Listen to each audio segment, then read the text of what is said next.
Hello student, welcome to technical Gurukul. मैं राकेश आप सभी का टेक्निकल गुरुकुल यूट्यूब प्लेटफॉर्म पे स्वागत करता हूं। सर्वेक्षण फर्स्ट हमने स्टार्ट किया था, जिसमें हमने लास्ट लेक्चर में देखा हुआ था चैप्टर 1 में इंट्रोडक्शन, जिसमें हमें क्या करना है, 3 टॉपिक को कवर करना है। सबसे पहला टॉपिक हमने स्टार्ट किया हुआ था सर्वेक्षण के सिद्धांत। इसमें हमने सिद्धांत को देखा हुआ था, जिसके बारे में हम लोगों ने चर्चा भी किया हुआ था। हमने क्या बात किया था, इसमें 2 प्रिंसिपल की अगर हम बात करें तो हमने कहा कि अगर सर्वे करना है हमें, तो हमें क्या करना पड़ेगा, प्रिंसिपल को फॉलो करना पड़ेगा। पहला प्रिंसिपल ये कहता है कि अगर हम कोई भी काम स्टार्ट कर रहे हैं, सर्वे अगर हम कर रहे हैं किसी फील्ड में, तो हमें जो एरिया है, जो सर्वेक्षण क्षेत्र है, उसको हम क्या करते हैं कि पूरे होल से हम पार्ट में क्या करते हैं, इसको कवर करते हैं। तो यानी हमने यहाँ पे कहा कि सबसे पहले हम होल को कवर करेंगे, फिर हम क्या करने वाले हैं, पार्ट में इसको छोटे छोटे पार्ट में इसको डिवाइड करके हम एरिया का मेजरमेंट कर लेते हैं पहले। अब हम इसी एग्जाम्पल के द्वारा हम क्या करने वाले हैं, समझने वाले हैं। पहले हम ये दोनों प्रिंसिपल के बारे में समझेंगे, देन हम क्या करेंगे, इसमें लास्ट टॉपिक जो हमारा बचेगा वो ड्यूटीज़ ऑफ सर्वेयर और इम्पोर्टेंस ऑफ सर्वेइंग, ये दोनों हमारे क्या होंगे, लास्ट टॉपिक होंगे। दूसरा टॉपिक हम इसमें क्या करने वाले हैं, इसमें हम सबसे पहले बात करें अगर, तो work to work whole to part, यानी इसका मतलब क्या है समझते हैं। हमने कहा, इसे समझते हैं कि हमने ये कहा कि हमने सर्वेक्षण कार्य को प्रारंभ किया। लेट अस सपोज कि ये हमारा क्या है, कोई क्षेत्र है। ये क्षेत्र किसी भी शेप का हो सकता है, ठीक है। अब हमने ये कहा कि इस सर्वेक्षण क्षेत्र का, यानी ये क्या है, सर्वे एरिया है, जो हमें क्या करना है, सर्वे करना है। अब बात करें कि इसमें जो प्रिंसिपल है पहला, कि हम होल से पार्ट की तरफ बढ़ेंगे।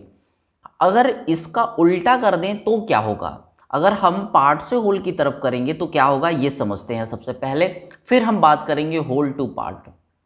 हमने कहा कि अगर ये लेंथ को, जो लीनियर मेजरमेंट है, यहाँ से यहाँ पे अगर हम चेन के द्वारा या टेप के द्वारा अगर मेजरमेंट करेंगे, तो हम जानते हैं कि ओपन फील्ड में, अगर ओपन प्रैक्टिस है, क्योंकि ये फील्ड में होने वाला है सर्वेक्षण, तो कोई ना कोई एरर हमें देखने को मिलेगा। अगर एरर यहाँ पे देखने को मिलेगा, तो लेट अस सपोज कि अगर यहाँ पे बहुत माइनर 1 mm का भी अगर क्या है, एरर आ गया, फिर हमने यहाँ पे जरीब को रखा या टेप को, फिर हमने क्या किया, मेजरमेंट किया, फिर 1 mm का एरर आ गया। यानी हम यहाँ पे ये देख रहे हैं कि जब हम पार्ट में, छोटे छोटे पार्ट में सर्वेक्षण क्षेत्र को हम कंसीडर कर रहे हैं, तो हम यहाँ पे पा रहे हैं कि हमें जो क्यूमुलेटिव, ध्यान देंगे, जो क्यूमुलेटिव एरर सारा जुड़ रहा है, तो हमने कहा कि क्यूमुलेटिव एरर क्या हो रहा है, बढ़ रहा है। यानी हम जब पार्ट से होल की तरफ जाते हैं तो क्यूमुलेटिव एरर क्या होता है, बढ़ता है। यानी हमने कहा यहाँ पे कि अगर हम छोटे छोटे भाग में अगर डिवाइड करते हैं ये सर्वे जो क्षेत्र है, तो यहाँ पे हमें पाएंगे कि हमारा एरर क्या हो रहा है, बढ़ रहा है। जब ये बढ़ेगा तो हम क्या करेंगे, हमारा तो काम है कि सर्वेक्षण को तो करना ही करना है, लेकिन ये भी ध्यान रखना है कि हमें ये सर्वेक्षण क्षेत्र क्या है, इसमें बहुत ही लेस क्या हो, एरर आए, यानी ये प्रिसीजन के द्वारा हो, यानी शुद्ध हो, ऐसा नहीं हो कि गलत हो। हमने इसीलिए इसी प्रिंसिपल को हमने क्या कहा कि होल एरिया को क्या करते हैं, हम कंट्रोल पॉइंट क्या करते हैं, हाई प्रिसीजन मेथड से, ध्यान देंगे, हाई प्रिसीजन मेथड।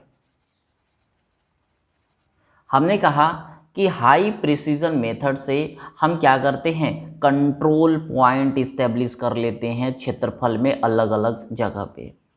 या ऐसे करके हम क्या करते हैं, हाई प्रिसीजन मेथड में थोड़ा टाइम लगता है, कॉस्ट भी ज़्यादा लगता है।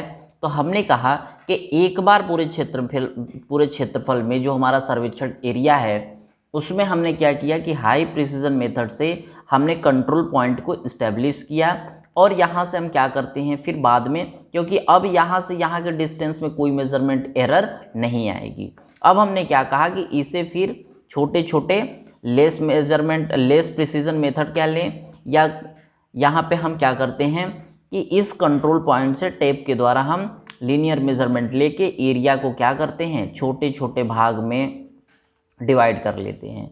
ये हमारा बड़ा क्षेत्रफल 4 पार्ट में क्या हो गया, डिवाइड हो गया। अब हम हाई प्रिसीजन मेथड से इसको क्या करते हैं, इसमें जो भी हमारी वैल्यू आने वाली है सर्वेक्षण करेंगे उसमें अगर हम बात करें, जैसे इसको कोई सर्वेयर फर्स्ट कर लेगा, मतलब 4 लोग मिलके भी इसको क्या कर सकते हैं, सर्वे को काम कर सकते हैं, जल्दी भी हो जाएगा और इसमें एक्यूरेसी भी मेंटेन रहती है।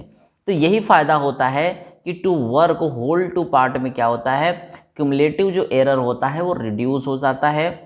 और हाई प्रिसिजन मेथड से हम क्या करते हैं, कंट्रोल पॉइंट को इस्टेब्लिश करते हैं, कंट्रोल पॉइंट इसको बोलते हैं या कंट्रोल स्टेशन, हम क्या करते हैं, इसे इस्टेब्लिश कर लेते हैं। तो हमारा प्रिंसिपल जो फर्स्ट प्रिंसिपल है वही है कि हम क्या करते हैं, होल से पार्ट की तरफ अपने सर्वे को करते हैं। दूसरा जो हमारा यहाँ पे मेथड है वो दूसरा क्या है, दूसरा ये कहता है कि to establish a point with reference of 2 point. इसका मतलब ये है कि हम इसी में समझते हैं, इसका कहने का मतलब ये है कि जैसे ये हमारा सर्वेक्षण क्षेत्र है, अब लेटेस्ट सपोज कि यहाँ पे क्या है, एक स्विमिंग पूल है, ये स्विमिंग पूल है, ठीक है। अब हमें इसकी लोकेशन को क्या करना है, बताना है कि ये लोकेशन इसका कहाँ है। तो हम क्या करेंगे, एटलीस्ट 2 पॉइंट को, एक ये पॉइंट हो सकता है, एक ये पॉइंट हो सकता है, या ये हो सकता है। यहाँ से हम क्या करेंगे कि यहाँ पे लिखा हुआ है कि रेफरेंस ऑफ 2 पॉइंट, यानी हम इस 2 पॉइंट के रेफरेंस में इसको क्या करते हैं, यहाँ से ऑफसेट ले लेते हैं एंगुलर, और यहाँ पे हम क्या करते हैं, बता देते हैं कि स्विमिंग पूल कहाँ का लोकेशन क्या है। तो ये हमारा ये कहता है कि अगर हमें किसी भी पॉइंट को, किसी भी चीज़ को, किसी भी ऑब्जेक्ट को अगर हमें बताना है तो एटलीस्ट 2 पॉइंट का रेफरेंस हमें चाहिए ही चाहिए। 2 पॉइंट का रेफरेंस लेके हम क्या करते हैं, इस पॉइंट को दिखाते हैं, ठीक है। तो ये रहा। अब जो मैंने बताया इसी चीज़ को आपको क्या करना है, थ्योरेटिकल सारा लिखना है, ठीक है। सारा प्रोसीजर विधि लिखेंगे और उसमें हम कैसे कैसे कौन सा प्रोसीजर पहले कर रहे हैं वैसे ही हम क्या करते हैं, पॉइंट वाइज इसको लिख देंगे, ठीक है। तो मिलते हैं बहुत जल्द अगले लेक्चर में। अगले लेक्चर में हम कवर करेंगे ड्यूटीज़ ऑफ सर्वेयर और इम्पॉर्टेंस ऑफ सर्वेइंग को हम कवर करने वाले हैं। और आप लोग जानते हैं कि आप लोगों का एग्ज़ाम जो 12 जून से होने वाला था वो एग्ज़ाम अब आप लोगों का 28 जून से प्रारंभ होगा। तो आप लोग लग जाइए अपने सेमेस्टर एग्ज़ाम में। धन्यवाद।